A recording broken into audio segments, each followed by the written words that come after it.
my name is Joanna Carter, and I practice in Medford, Oregon, which is just 30 miles from California. And my practice is Insight Vision Therapy. So tell us, how has Vivid Vision helped your practice? Well, I mean, it's helped our practice in that we can just bridge that gap with our strabismus patients, in particular, that are having trouble really gaining that 3D in the real world.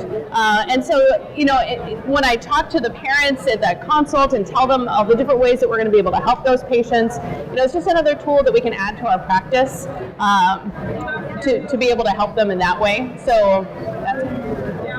Okay, and how has the system assisted your vision therapy program and the treatment that you provide your patients?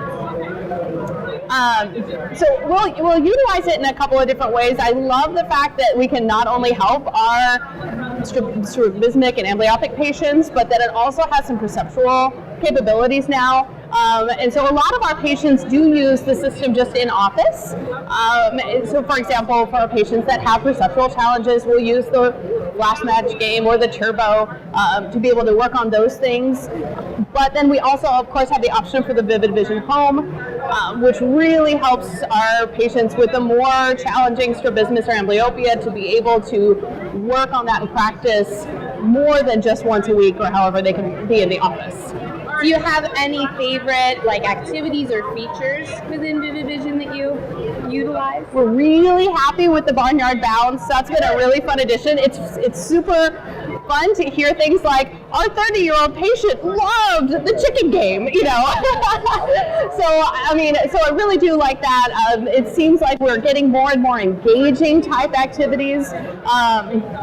I haven't had experience with the new Oculus Home system yet. The Pico was pretty challenging to use, so I'm excited to hear that the updates have made games like Breaker more user-friendly for the home version, which is good because I really do enjoy that game, but it was harder to use with the older system. I like the fact that we can put that virtual prism in there and really gear the system to be user-friendly for this individual patient.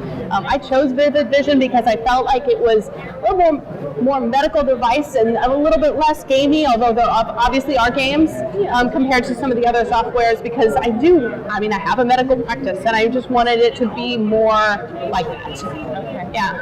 So what are some things that you would share with your optometric colleagues that maybe they don't know about Vivid Vision, not having it in their practice?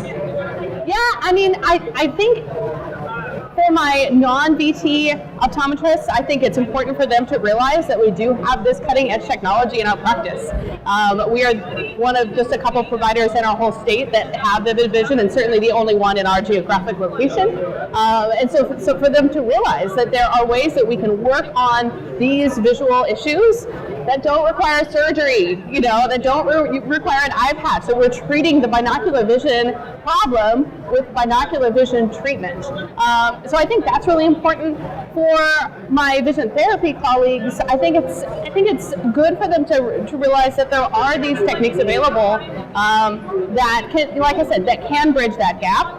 Because I can't be the only one that was finding that it was hard to take the patient from a vectogram to real space. And that's really where I found the value in this. That's why I bought Vivid Vision in the first place, and why I'm happy with the purchase. Awesome. Yeah. Great. Thanks so much for sharing. Yeah.